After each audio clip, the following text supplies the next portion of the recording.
Thanks for coming in and doing all this hacking. I think we probably need a little policy hacking, a little legal hacking, and a little data hacking. But I'm just going to try to describe a couple of key data problems that we have in the educational system for kids with disabilities in the United States and the service system for adults with disabilities.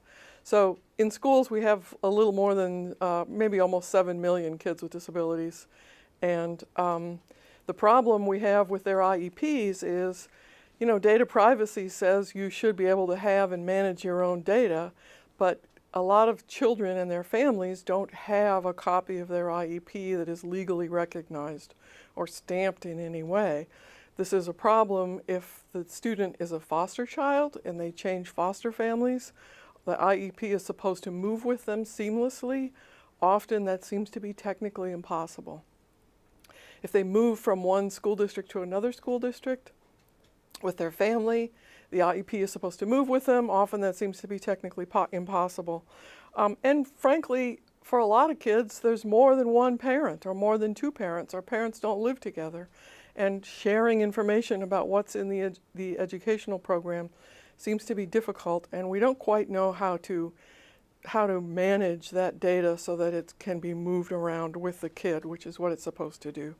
Second, the student transcript is supposed to really have information about kids with disabilities, and kids learn to use all kinds of accommodations while they're in school. They learn to use the very kinds of things that you guys are developing. So they learn how to use a screen reader or a particular kind of wheelchair or some other technical device that helps them complete their schoolwork.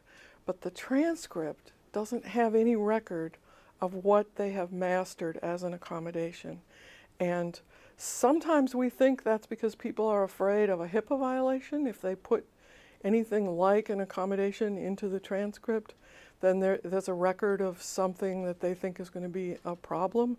But the transcript is controlled by FERPA and allowed, you have to have permission of the student or their family to have access to a transcript. So I think there might be an opportunity in there to allow a student with a disability graduating from high school who has mastered a lot of accommodations in school to be able to take a record of those accommodations with him to a post-secondary educational environment, to a job, to other places where the accommodations would also be useful. And last, one problem that we have in schools is, I would say probably 2/3 of students with intellectual disabilities, by the time they leave school, they're under guardianship. This is not the ultimate goal of the programs for us. We don't necessarily want people to have unnecessary control of their legal capacity. But we don't really have a way in the United States to recognize a supported decision-making team.